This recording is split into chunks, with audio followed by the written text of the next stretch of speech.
This is Dr. Charles Parker, and you're listening to CoreBrain Journal.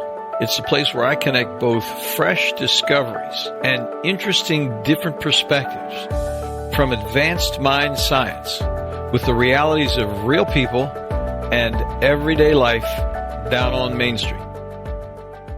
Well, welcome aboard, folks. Dr. Charles Parker here one more time, and we are at CoreBrain Journal today going to have a very interesting topic. I mean, I know I say this all the time, but I'm terribly interested in all these topics. But this one is so referential to what we do every day. It doesn't matter whether you're a mother at home with your family. It doesn't matter whether you're a corporate executive. It doesn't matter if you're a psychoanalyst sitting around in your office listening to free associations.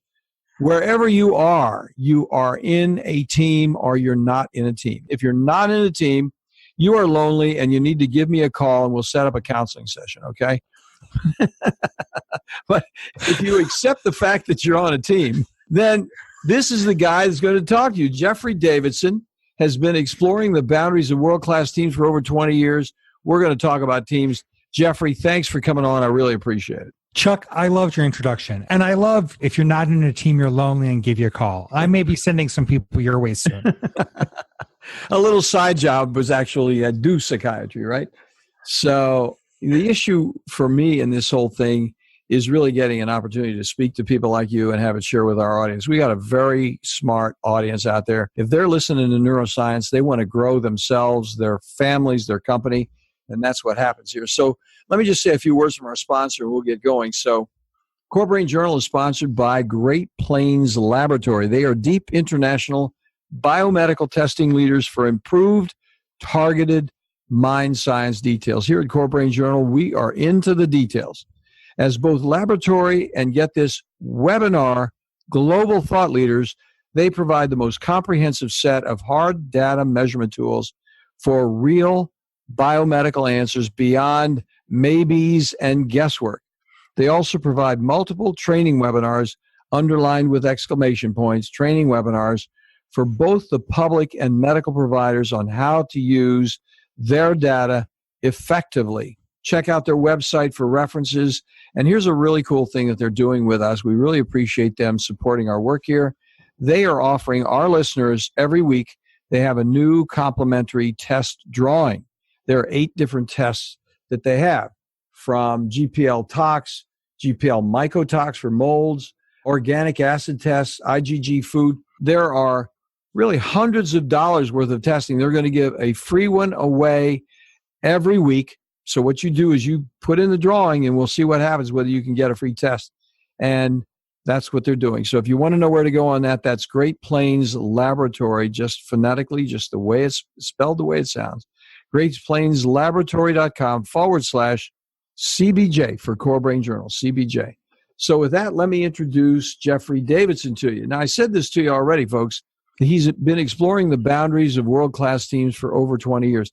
He is a team-focused guy, my friends. And when you talk about team building, the very parallel, almost parenthetical thing directly tied up with it is leadership and building a high-performance culture. As a recognized expert in strengthening leaders and building teams, he has worked with hundreds of teams, taught thousands of employees, and consulted with multiple Fortune 100 companies. He is an engaging, thought-provoking speaker. He's got a great sense of humor. I can tell you just talking to him briefly before he got started, as well as a dynamic presenter. And I'm glad that he laughs in the right places, folks. So Jeffrey speaks at conferences across the United States and Canada. Audiences love his interactive, high-energy talks that include humor and, the important part, real-life stories of success with people who get it after they had a brush with failure. Jeffrey's goal is really basic. He wants you personally to be outstanding, and he wants your team to function at even a higher level than they were. So with that, Jeffrey, let's get started and talk about how did you ever get into the team business? Where did you get started? What were you doing that took you down that path? For me, it actually started way back as a youngster. I was reading Machiavelli when I was 14, and I was teaching leadership at the college level while I was still in college, partnering with the dean of students. And I thought that all my studying made me a great leader. And what happened as I got out into the real world and I started leading teams and eventually became the president of a company, reading and studying does not make a leader. It's good to have some ideas in your head, but you've got to go out there and practice these things. You've got to go out there and try them. Boy, that is so true. And speaking, I'm a guy who was a psychoanalyst. I mean, I won't tell you the number of years I had in formal training and got myself into hospital psychiatry. And it was 52 pickup. I can tell you that because the whole understanding of what to do. And anyway, but go ahead. So we're looking forward to hearing it. Yeah. So you must have had a transformational moment there somewhere along the line where you the lights went on. Well, it did. The first light that went on is I wasn't a good leader, so I left it and went into consulting. That was the first light. Then I had a client, he became a friend, and he said, will you build a team of analysts for me? And I'm like, sure, I can train him, I can get him up to speed, I can make them work together. And then he hired me to be the director. And I got to tell you, that team taught me how to lead. Mm-hmm. I would love to say that all my books were true, and there was a lot of truth in them. But the truth is, Jeffrey needed people to show him, and it was through the interactions we had on a regular basis. I did a few things right. They did a bunch more things right. They would tell me when I was going off track. And that interaction between just a group that really operated well together and myself taught me how to be a leader. Mm-hmm. And as I've gone on since then, I went back into consulting and I started working with these high performance teams. And what I discovered is I had a whole bunch of secrets that other people didn't know. So I was invited on to all the dysfunctional teams so I could help make them better. And after a number of years, I'm like, you know what? Let's try to go out there and share it some more. And so that's what my mission is now. Let's share this learning I was blessed with. That's going to be so interesting because I am going to ask you some questions after the break about some of the difficulties you had with the most dysfunctional teams, because really the answers that are going to be in that they're going to be helpful for all of us, because anybody who's been in a leadership position has had some really difficult awakening moments when you actually see what you can do and when you see what you can't do and how you're going to decide what you can do. And that's going to be very interesting. So with that team that you had, did you guys actually approach it from a perspective of efficiency, communication? What was the grid that you began to actually communicate with in terms of how you could hang things on the wall? It started out simple, and what we wanted to do was we knew that we wanted to build a great team. Kind of what the director, the vice president over me said, you know what, Jeffrey, I want this team to be so good that if the company were to fold, that you guys only need a shingle and a salesperson and you could open up your own shop. That's a great attitude. That is a great attitude. So that gave us an arcing framework of, it really is. And then after that, I got all the freedom I wanted. He said, this is your goal. What's it going to take? And I said, well, when I hire someone new, I want to have them, I said a month, knowing I want a month with no assignments so I can just train them. And he goes, that's unreasonable. And I'm thinking, of course it is, but you got to ask for the moon. And he would give me 1 or 2 weeks so I could really indoctrinate the people into the team. And it started with, when we had this mission of how do we be great?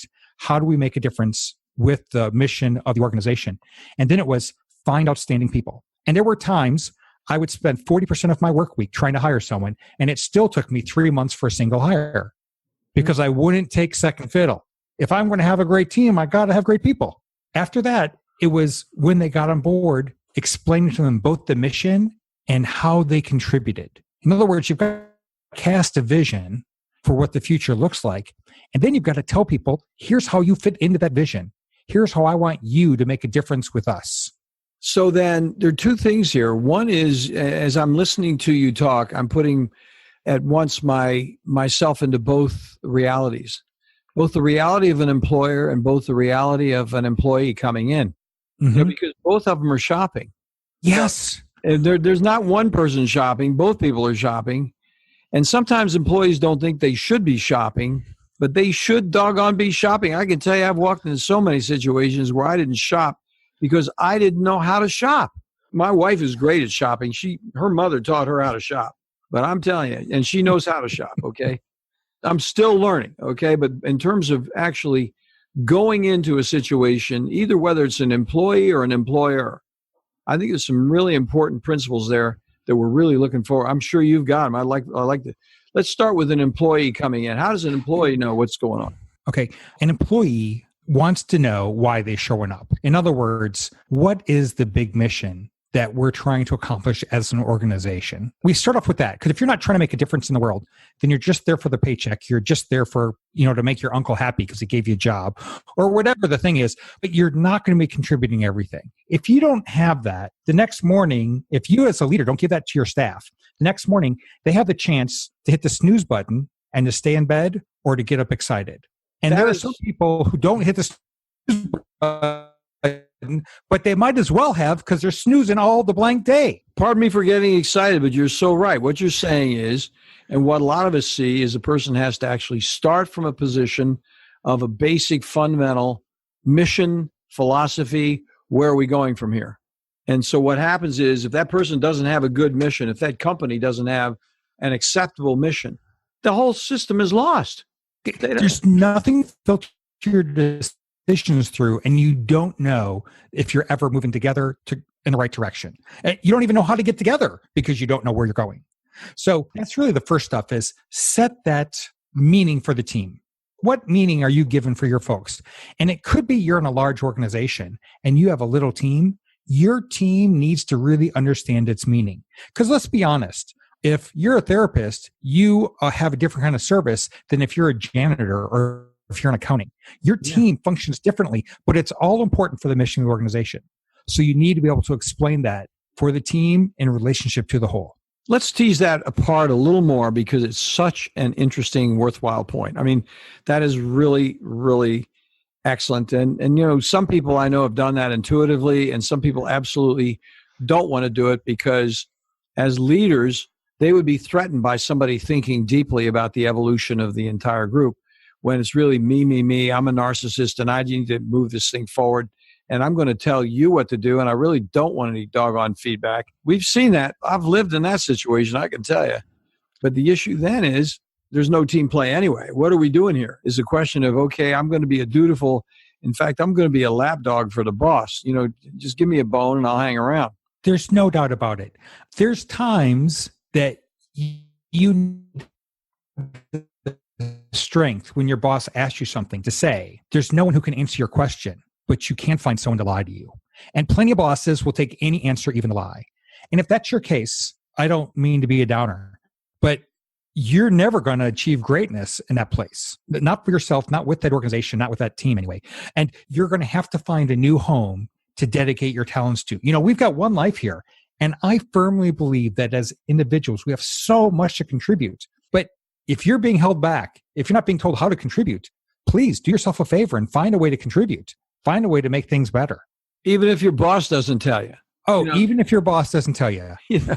And the issue there, and always be aware, if you're going to be that assertive in terms of having a mission and a philosophy, your boss will not like you. That is the point. Because you're going to be a standout, and your boss, in his low self-esteem, is going to be challenged by having a thoughtful, deep person downstream from him who doesn't just shut up and take orders. I would love to say that's not true, but it is. But here's the thing.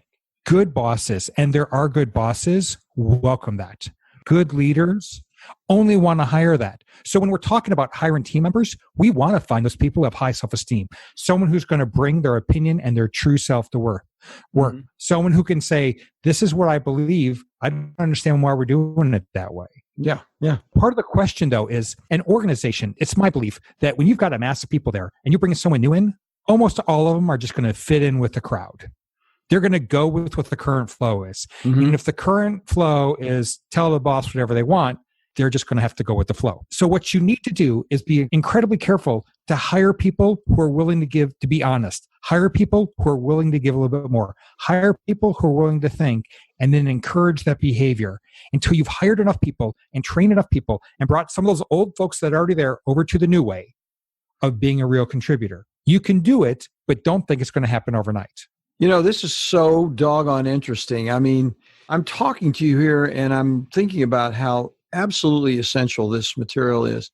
And I'm looking at your material that you set out here. And Do you have a book out, Jeffrey? I don't have the book out yet. I'm busy writing it now. I've got a good co-author who's helped me shape it. I'm good at talking. He's good at writing it together. We're hoping it comes together. Well, it's going to come together. And listen, when you get it out, we'll come back again and we're going to summarize the book and we'll have another podcast with you because this is so relevant. Here's the important thing about it. You know this already. I'm really talking to our audience. You and I are on the same page immediately, okay? Mm-hmm. But I'm talking to our audience. I mean, I think we live in different levels of denial of reality, okay? So many people live and you don't have to be a complete narcissist, as I was talking about, to live in a denial about the reality of your relationship with human beings in a group. Yeah. It has moved us forward as human beings, as a race of animals. Like we're like bee colonies. You know, we either work with the colony or we don't work with the colony. You know, you don't work with the colony. It's real simple. The colony will kill you. They will kill you one way or another. They'll kill you by bad words. I would hate to be a spear hunting tribal guy in the age of mastodons, because I'm telling you, if you didn't do what the team would want, they would just take you right out and kill you because you would not be working for them. You're off doing something with yourself. I mean, I think when in more primitive times, and that still holds true even today with individuals who are treated that way. Go ahead, please. I want to spin off a couple of things you just said just now and earlier. And that is, you know, you've got the boss who's afraid of people. Sometimes the boss is just really busy and they don't take time for the team. Good but point. I think that sometimes the bosses get busy because they're afraid. Absolutely. It's not that it's all about themselves. It's that they want to be liked and they're not certain how to talk to the people. They're not certain how to share what's going on and how their people are doing. So they go with that human instinct. The tribe must like me. And they're so focused on having their tribe, their people like them, that instead of saying, here's what I need you to do, here's clear expectations, and here's how you did against your expectation on this mastodon hunt, we're so busy saying we want to be liked that we've abandoned our responsibility as leaders. And we just say, oh, I'm too busy for that. And that leads to the spiral, this cycle that only takes the team and the individuals down into some depths where now they're struggling to survive when they could be exceeding, they could be excelling, they could be achieving great things as an organization or as a group.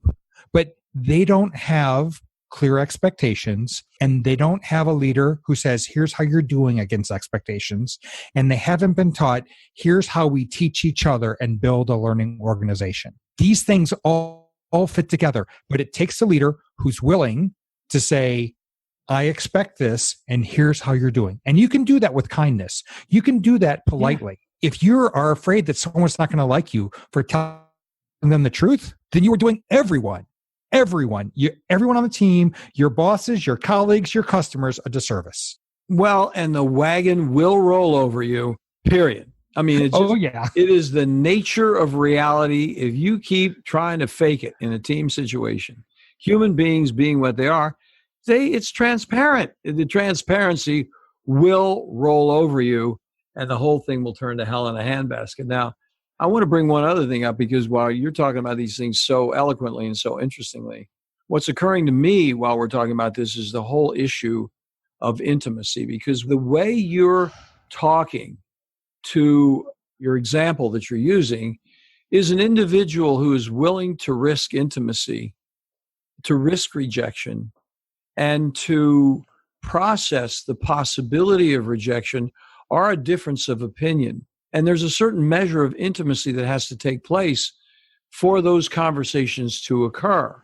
Because if you're going to actually have somebody you're going to work with, you actually have to care enough about them to bring them along in some constructive way. Because if you can't bring them along, then what the hell are you guys all doing together in the first place? And I've had people get mad at me because they thought I should be doing something for them when they didn't tell me what to do in the first place. So, it's crazy situation. It is. I want to springboard off of that to some research I ran across that I love. David Yeager led a team, and they published this back in 2013 in the Journal of Experimental Psychology. And the study was about inner city youth and how they got the kids to give more. And the key phrase was, when giving feedback to the students, they would write on there, I'm giving you these comments because I have very high expectations and I know you can reach them. I know you can do it. I use that same concept with Basically, I have higher expectations for you than you have, and I know you can reach my high expectations. And I have found that when I am working with team members and I say, I know you think you can only be this good, I see in you even more. Let me give you some guidance, some feedback on what you're doing to help you achieve not your expectations, but my expectations that are even higher. And that when I do that, that they excel. They see my appreciation and concern, and then they achieve things they never did before. And you're right. That takes a level of intimacy. You've got to understand your people, and you've got to understand that if they give you feedback or comments on you, that it's just a different opinion. It doesn't mean you're a bad human being. Yeah, well, and to being somewhat reductionistic, I hate the word reductionistic because I do overuse it, but to bring it down to even more perhaps operational terms, you're saying it so well, I don't want it to sound at all like I'm disagreeing with you or being negative about what you said, but just take it another step. The other step is the intimacy with a person is actually every one of those pronouncements from the research that Yeager did originally is saying to another human being, I care about you. I mean, that's what they're saying rather than, they're not saying it that emphatically, but that's what they're saying. Listen, I care about you. And in that context, I want you to know I also care about what we're doing together. I care about you and I care about the outcome. And I think you can do this, and you're showing so many positive things in a world that's so imbued, so tied up with the only way you bring somebody along is to kick their butt. Here's what you're doing wrong, buddy. You did this wrong, and then you did this wrong. And as a leader, I just hate to tell you this. I mean, but that's the way it is. You just got to, you got to eat this and do something different. And we've seen that happen so often. There is. If I could bounce off of that, those leaders who just tell you when you've done something wrong, they tell you you've done something wrong, but they don't tell you what the expectation is, only that you failed. And I have to tell you, if you're in that situation, it's the leader who's failing. Leaders need to tell you both the expectation and then tell you how you're doing against that. Dr. Heidi Grant, who's with the Neuro Leadership Institute, said something last year that I love. And that is when you're in these kind of conversations, you've got to realize that first, this is me here, that first thing, people wake up and they want to do a good job. No one, well, I mean, there's a couple sociopaths out there, but for the most part, everyone wants to have a good day and to contribute. So if you're a leader, you need to realize your people wake up, want to have a good day, want to contribute. So what you need to say is, I saw this specific action and you did a good job. Here's a way to make it great. Or I saw this action and it was kind of a miss compared to the expectations. Why don't you refocus over here? And those two ways to look at things. What should I build upon? Where should I refocus? Yeah. That's a great way for people to get that. Refocusing is not saying something negative. It's adding a layer of direction and helpfulness without being critical. And then the other one, of course, is a straight adulation. You're really doing this well. And if you could take that to the next step or whatever. Was that the first statement? Yeah. Well, first is you got to believe that people have that word and that they're trying to do good. And the first statement is, what can I build upon? Like you said, it's that adulation. And the second one is, where should I refocus? Yeah. And what's really interesting about this, what the current research is showing, is that if you can get your staff to ask each other those questions, merely by asking, they become more receptive to the answers. So I will ask my staff, if I leave a meeting with the team member, I'll say, hey, how did I do today? And I will then go through those questions. And then I'll say, can I share the same with you? And they'll say, sure, boss. I'll say, well, ask me the questions. And I make them repeat the same questions. What can I build upon? Where should I refocus? Because they've asked, it opens their neural pathways, so they want to listen. And I am happy to use their brain against them every chance I can get, because I believe in them. I'm looking forward to reading your book. This is good stuff, I'm telling you. Yeah. The very best teams I've seen, they build a culture where they talk to each other this way. Yeah. We're on a regular basis. They ask those questions of each other. Sorry to interrupt you. You're doing such a good job. I'm enjoying listening to you, and I'm looking at the time. We do have to take a break, but here's what I'm going to ask you when we get back. Because we're talking about a lot of really super constructive material that can be used on a grade school level with kids in a classroom. I mean, it has pervasive application. One of the things we try and do at CoreBrain Journal, and I'm so happy, I kind of thought this would be where you, because you're already thinking about teams, and we so much, our whole group, our audience and ourselves, we want to see the evolution of humankind. We want to see people evolve and grow from whatever they can do to the next level, as opposed to what's wrong, this is wrong, that's wrong. Now, we sometimes get a little bit polemic about what's wrong in psychiatry, but we do try to provide answers.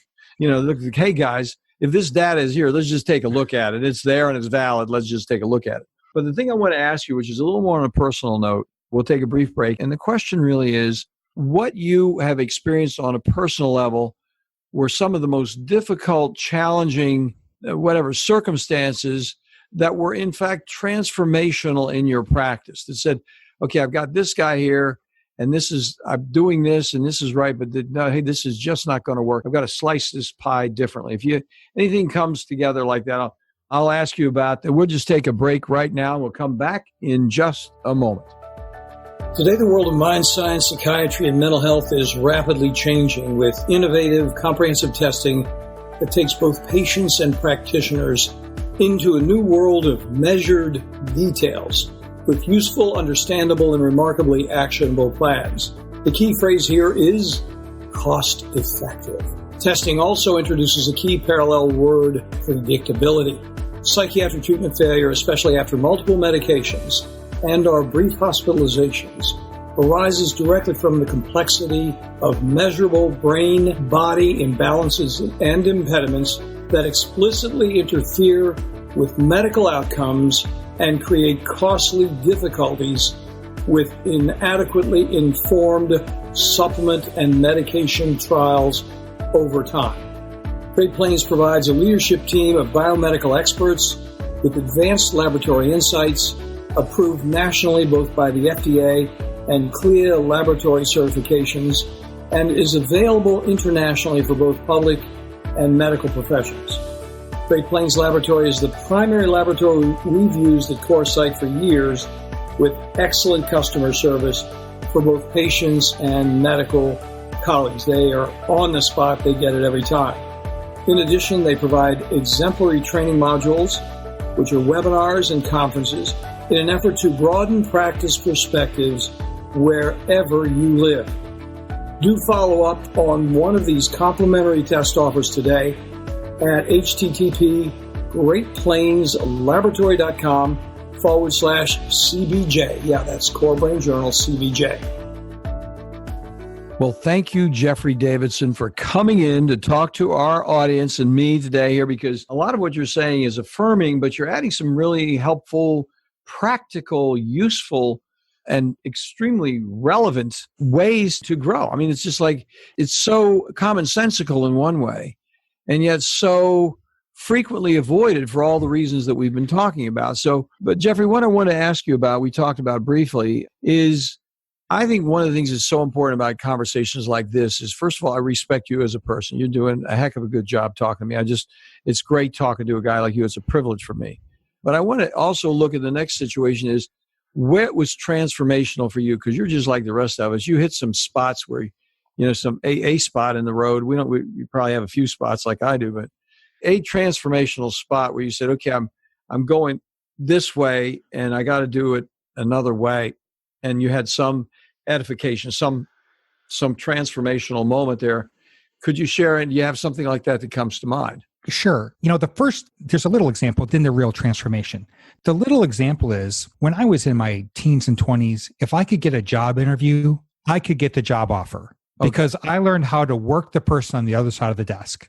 Mm-hmm. And because of that, I thought, when it's for me, and I want to get through this and find the best people, not just the person who's good at being interviewed. I knew I could change myself and learn more about interviewing people. Then, as a leader, I realized that there were a lot of people out there, and when I was talking with them, I was afraid to talk to them. I didn't know how to talk to them. I give them feedback, and in the end, I was apologizing for their bad behavior. There was all kinds of things I did as the leader. Yeah, it just didn't work. I'm with it. So as a result, I went out there, and I'm like, hey, how do I look at this more constructively? How do I make a difference? How do I tell people when they're not hitting the mark without being afraid that they're going to like me or afraid that they're going to go postal or anything else? So I went through my own journey of discovery to say, let's try different things. Let's figure out how to have a conversation between the two of us.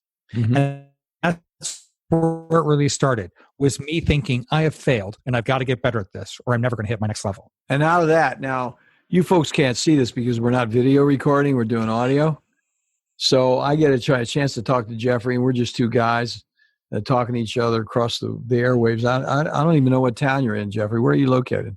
Dallas, Texas, my friend. Down Dallas, Texas. You don't have a Texas accent. But I tell you, a lot of people have the personality down in Texas that you do. I mean, just some really nice people down there. But anyway, back to it. Behind Jeffrey is a phrase that I asked him about before we got on, which is relevant to what we're talking about right now, which is feedback jujitsu. And, one of the things I'm thinking about, because I had the same problem you did in my life, because, when you come up to an actual leadership, when you're executive medical director of a psychiatric hospital, when everybody's running around analyzing everybody else at every single move, the paralysis of analysis is like unbelievable. It's a buzzy, gossip-filled place, and everybody's watching everybody. But the bottom line is there was a certain thing that really helped me out a great deal, and it was martial arts. So I got into martial arts. I was into martial arts for a long time. And I don't do it right now. I just got away from it. But the bottom line is there are two big things that happened to me in martial arts. Number one is if you do learn how to get hit and come back. That getting hit is not a death knell. It doesn't kill you. And I got hit a lot, I can tell you that. So once you get hit a few times, then you're in a different place, because that's not going to keep you from doing what you have to do. And then the other thing was this philosophy of a guy that had a whole thing called the sword of no sword. Basically, you don't think about the sword, you think about the outcome. You're not going to draw the sword to you, because in a sword fight, if you start thinking about the other guy's sword, it's going to come and take your head off. And that guy's name was Teshimaru. But anyway, so there's a certain thing in martial arts that does happen that's a reality that can be a constructive reality. And I would appreciate, as we're winding down here a little bit, if you talk about this interface that you have regarding the jujitsu and that kind of concept in terms of back and forth. I'd be happy to talk a little bit more about that. And the truth is, we've already teased it. The first is you need to go in with the mindset we talked about. Your people have worth. Your people want to contribute. They need to know how. So if you paint the picture, if you cast the vision for them about where you're going as an organization, as a team, then they have the chance to buy in and they have the chance to get involved. So that's the first thing. The second is you need to be clear about your expectations, because if you want to give critical input on how they're doing, but they never heard the expectations in the beginning, what are you even talking about? Why did you open your mouth? Right. So first is understand the vision through that filter of where you're going, set clear expectations, and then build a culture where it's okay to talk about our performance, realizing that just like in martial arts or boxing, you can get hit and it's not the end of the world. If I tell you that you didn't hit the mark, it doesn't mean I hate you. It just means you can do better. Go out there tomorrow and try it again.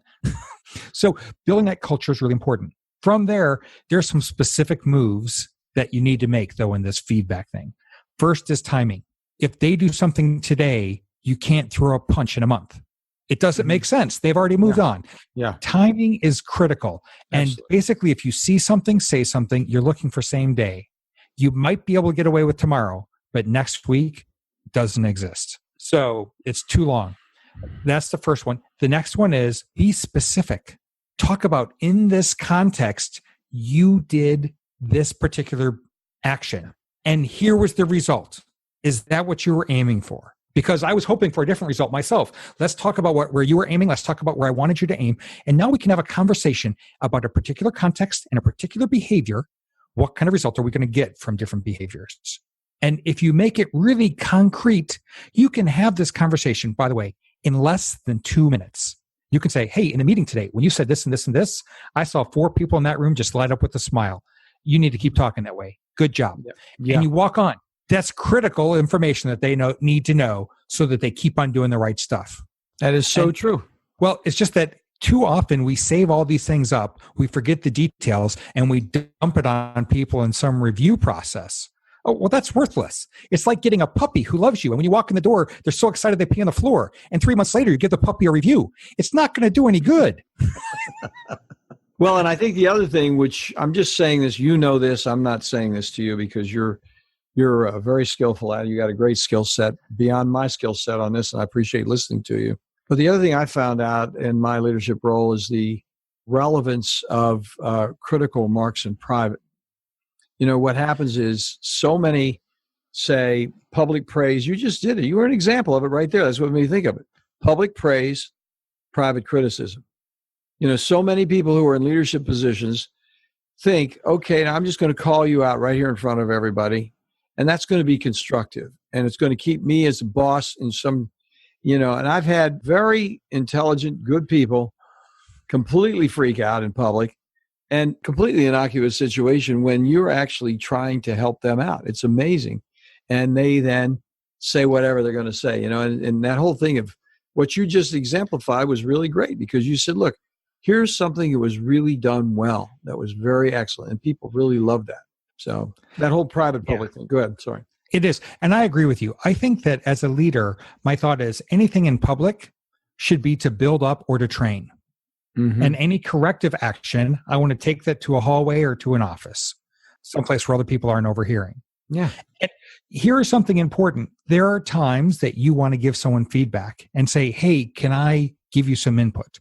And they might say, I am full up. My water pipe burst this morning in the house. I just got a text message about my Aunt Irma and she's going to the hospital. Can this wait?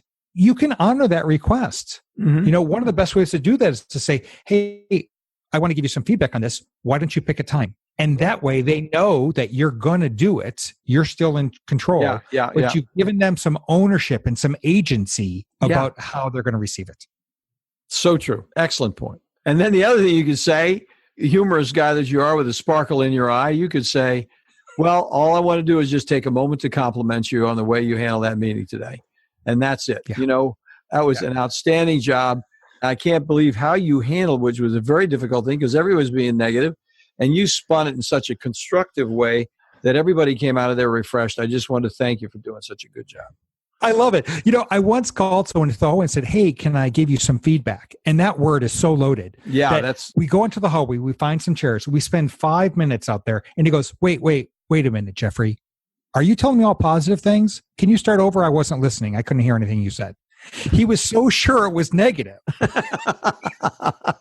He didn't hear the compliments.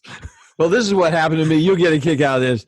So I had this guy that I was helping him out, and I was trying to tell him constructively, here's something that you did, and here's what I observed with people, how their reaction was to you. And I was talking to him privately. It was critical. I said, you really want to get along, and the guy that's paying your salary was offended by the way you were handling yourself in that meeting. And I just wanted to give you some feedback. And the reason he was offended is because you were being disrespectful of the group process at that moment. And it was he says, I know you probably have a problem with your mother, something like that. Are you struggling for control? Some kind of asinine. And I'm taking my time. I didn't have to take that time to give him feedback like that. But I said, look, you are completely off. I said, here's the deal. You don't understand the principle of respect. Okay. I am respecting you in talking to you. I have an affirmative feeling that you're going to get this and you can go with it. But by you doing what you did, you were disrespectful to the organization. And the way you're dealing with me right now and assuming and psychoanalyzing me and all this other is disrespectful to me. I think you need to think about respect and disrespect. That's going to be a good one. And the fact that I do care about your progress, and I basically was doing the same thing that you were talking about. But it was interesting how he tried to psychoanalyze me to get the whole thing. Same way I think about that sitting in a chair where they don't really know how to take it. Funny. It is. I do want to say that feedback when you're not ready, and even if you're ready, is a gift. When someone gives you a gift at the holiday, someone gives you a gift. So what you do is you say thank you. And when someone gives you feedback, whatever you think about it, you just say thank you. Now, some gifts are precious. You go around, you tell your friends, you take a picture, you put it on Facebook. You love this gift. Yeah. Some gifts are an ugly sweater from Aunt Edna, and you hide it in the back of the drawer way down low in that room you never go to. Yeah, right. You don't have to accept the gift and do anything with it. Just say thank you and move on. Jeffrey, I hate to wind up this conversation. It's been so much fun talking. We only have a couple minutes left. And listeners, I want to direct you to Jeffrey Davidson. He is a leader team builder guy. And what we're going to do as we close is we're going to have Jeffrey tell us where you can get in contact with him. This is what he does professionally, and you can see why. He's intuitive, he's fun, he's quick, and he's intelligently insightful about the way we human beings get stuck in our own little morass of misperceptions. So, Jeffrey, tell us where we can reach you. And by the way, we're going to have you come back. I'm going to tell you that right now. But go ahead and tell us where we can reach you and how we're going to go down the road with that. I try to make it simple. Like almost everyone, I've got a website. And my website is greatteamsltd.com. Great Teams Limited, that's what it means. greatteamsltd.com. And just for listeners, I've got a couple of free resources. I don't need your email address. I don't need to know who you are. You can just take these tools and use them to help you and your team get a little bit better. So greatteamsltd.com/more. Download them, try them, use them with your team.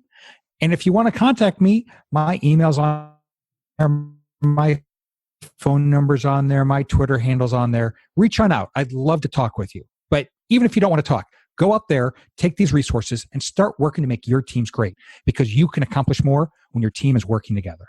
Jeffrey, I love the way you're talking about the whole thing. Folks, I'm going to say it one more time because he said it kind of quickly, and we're under a little pressure here, but I'm going to say Great Teams, plural, limited, LTD.com. And the point was /more. You want to go to that /more because that's where he has some downloads and some things and ways to free resources to you. And we really appreciate, Jeffrey, you coming on and talking to us here at CoreBrain Journal.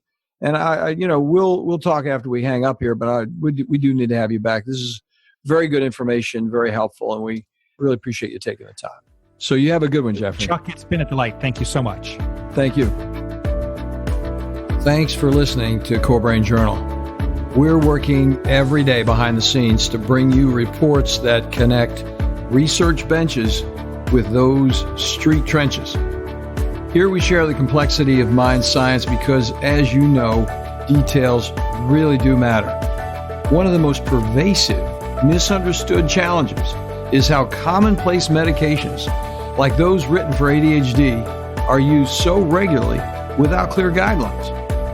If you think you'd like more specifics, take a minute to download my 2-page PDF packed with video links and references on the absolute essentials of how to start ADHD medications. They're easily available at CoreBrainJournal.com/start. Thanks for listening. Do connect and stay tuned. Together we can make a difference.